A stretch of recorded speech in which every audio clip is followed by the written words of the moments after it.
Saifuddinnya juga jangan belagu, jangan tolol. Ada orang mau nolong masih belagu juga. Tapi terserah dia ya saudara ya. Tugas saya hanya menawarkan bantuan. Dia tidak mau, dia tidak menerima. Ya sudah, bukan urusan saya. Orang aja nggak mau ditolong, kenapa kita jadi rese? Orangnya aja nggak mau ditolong kok. Sudah saya bilang jangan tolong dulu karena ATM-nya ada di tangannya istrinya. Dikuras habis itu nanti saudara ya. Assalamualaikum warahmatullahi wabarakatuh. Sahabat, selamat pagi, selamat siang, selamat malam. Di mana saja sahabat berada, semoga sahabat saat ini sehat walafiat. Amin ya robbal alamin. Baik sahabat, kini Tama suguhkan video 2 DPO yaitu Joseph Paul Zhang dan Saifuddin Ibrahim. Yang mana mereka mengetahui bahwa Polri lagi mencari cara untuk memulangkan keduanya. Di video ini Joseph Paul Zhang menganjurkan jemaatnya untuk tidak memberikan sumbangan untuk Saifuddin karena dikhawatirkan masuk rekening istrinya. Baik sahabat Tama, yuk mari kita simak sampai tuntas. Selamat menyimak. Polri masih cari cara pulangkan Saifuddin Ibrahim dan Joseph Paul Zhang. Tertanggalnya hari ini ya, ini di tanggal hari ini, tanggal 25 Januari 2023 saudara. Wah serem ya saudara, serem nggak? Serem dong, masa nggak serem sih? Serem ya saudara ya? Serem nggak nih? Serem. Jangan bilang nggak serem saudara. Ya, nih. Kabar Reskrim Polri Komjen Agus Sudaryanto menyebut Polri terus mencari pendekatan lain untuk memulangkan 2 tersangka penistaan agama, Joseph Paul Zhang dan Saifuddin Ibrahim. Jakarta, CNN Indonesia. Barreskrim Polri mengaku terus berupaya memulangkan para tersangka kasus ujaran kebencian dan penistaan agama yang kabur ke luar negeri. Kabar Reskrim Polri Komjen Agus Sudaryanto mengatakan saat ini terdapat 2 tersangka kasus penistaan agama yang masih diproses untuk dipulangkan ke Indonesia, yakni Saifuddin Ibrahim dan Joseph Paul Zhang. Agus mengatakan upaya pemulangan mereka terkendala lantaran kasus penistaan agama tidak dikenal dalam sistem hukum luar negeri. Kita lakukan upaya tapi di sana tidak dilarang, tidak dilanggar, artinya tidak ada aturan hukum dilanggar sehingga mereka juga tidak bisa. Tapi dengan cara lain kita juga sedang diupayakan Kadifhu Binter. Jelasnya pada wartawan Rabu 25 Januari. Agus meminta masyarakat bersabar menunggu upaya yang sedang ditempuh Polri. Ia berjanji pihaknya terus melakukan pendekatan yang berbeda untuk memulangkan keduanya. Tunggu aja lagi dilakukan upaya penegakan hukum. Kan yuridiksinya beda, di Amerika nggak dilarang itu kan. Selain itu ia pun mengingatkan bahwa sebagai warga negara, ini lihat ya saudara, dengarkan baik-baik. Selain itu ia pun mengingatkan sebagai warga negara sebaiknya jangan terlalu cepat tersinggung oleh konten yang dibuat orang tak bertanggung jawab. Jadi bangsa jangan mudah marah. Kalau memang sengaja mereka membuat begitu yang melakukan di luar negeri, manas-manasin kita terus, kita kepanasan sendiri, kan kita bodoh, ujarnya. Ya, ini terus kasih ada nih ya, jejak Saifuddin Ibrahim dinilai menista Islam sehingga jadi pemulung AS. Barreskrim Polri telah menetapkan Saifuddin Ibrahim sebagai tersangka 30 Maret 2022 lalu.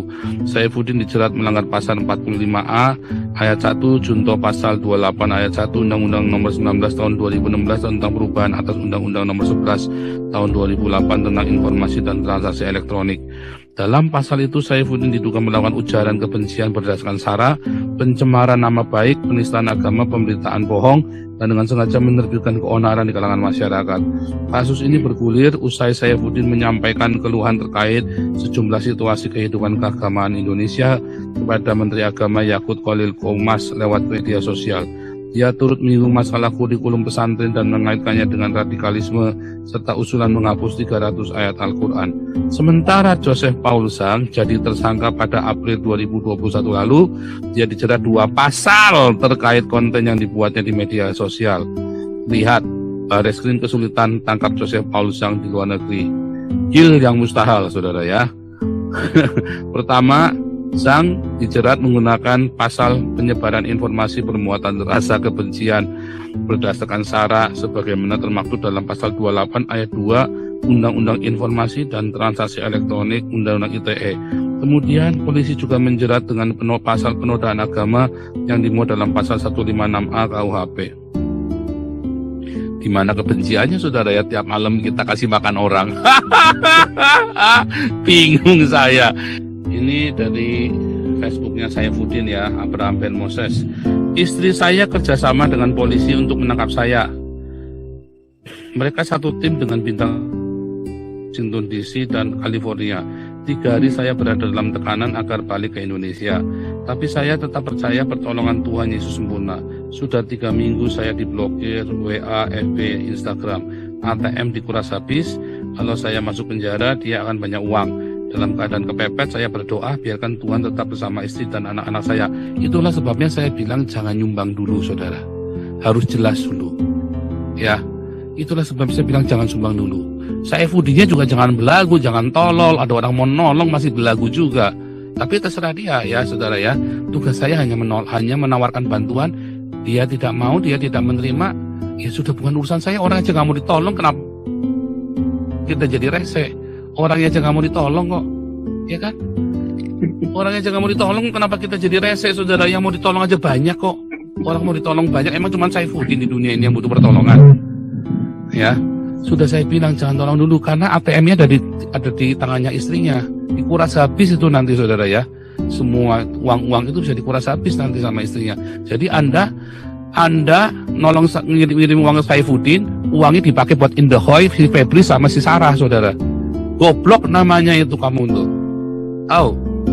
Itu nggak tahu ya, kenapa semua harus jelas. Saya itu sudah terbiasa ketemu sama orang-orang tolol begini, saudara ya. Ya kita nyumbang duitnya nggak taunya buat ngehe, saudara ya. Saya itu paling ya nyumbang duitnya buat beli BMW baru, nyumbang buat beli rumah baru, saudara. Maglong, saudara ya, buat pesta pora. Sementara kita nyumbangnya lagi ngeden-ngeden, ya. Ada sumbang 3 iPhone 9 waktu itu zaman keluar iPhone 9 pertama kali. Dalam hati pendeta tolol, pendeta edan, emang saya goblok kayak jemaatmu yang lain. Langsung, iya pak pendeta. Saya pulang dari Singapura, saya tidak pernah ke gereja itu lagi. Tidak pernah kaki saya menginjakan gereja itu lagi, saudara. Emang saya tolol, saudara. Sumbangan entah iPhone 9. Sementara dia masih pakai iPhone 8, saudara. iPhone 7 waktu itu ya. Masih pakai iPhone dan masih bagus. Kenapa Anda kudu pakai iPhone 9, saudara? Pendeta loh, saudara. Buat apa? Karena saya ini pecinta iPhone, Pak. Pecinta Apple, Pak. Gundul ngope yang saya saja handphonenya pakai set 1 juta, saudara, waktu itu. Bangsat nggak ini pendeta? Bangsat lah, saudara. Dia tahu handphone saya pakai ZTE harga 1,6 juta, saudara. Dia pakai iPhone yang harganya waktu 9 juta, minta ditalangin dulu, saudara. Kan bangsat ini pendeta. Ngerti, saudara? Saya sudah pengalaman dengan orang-orang bangsat seperti ini. Makanya kalau kita mau nolong orang, kita bikin rencana ABC, saudara. Itulah, saya sudah pernah ditipu sama nasi untuk yayasan. Wah, pusing, saudara. Habis-habisan saya, saudara ya. Dulu harusnya saya udah pasang badan langsung, udah nggak kemana-mana, saudara. Tapi waktu itu gengsi, harga diri, saudara ya. Nah, karena Saifuddin kena nih ya, istri saya kerjasama polisi. Kenapa? Iya kan? Dengan sendirinya. Sarah kan pengen mendapatkan kenikmatan hidup. Dia kan bukan. Anda pikir Sarah itu sudah lahir baru? Belum, saudara. Ya, serius. Sarah itu, dengarkan Nabi ke-26 ngomong, Sarah itu belum lahir baru. Yang dia ngomong tentang Tuhan itu bullshit tai semua, saudara. Percaya saya, saudara. Saya kenal siapa Sarah itu, saudara ya. Demikian sahabat Tama yang bisa kami suguhkan. Mohon maaf bila ada kekurangan. Sampai jumpa di video selanjutnya. Sekian dan terima kasih. Assalamualaikum warahmatullahi wabarakatuh.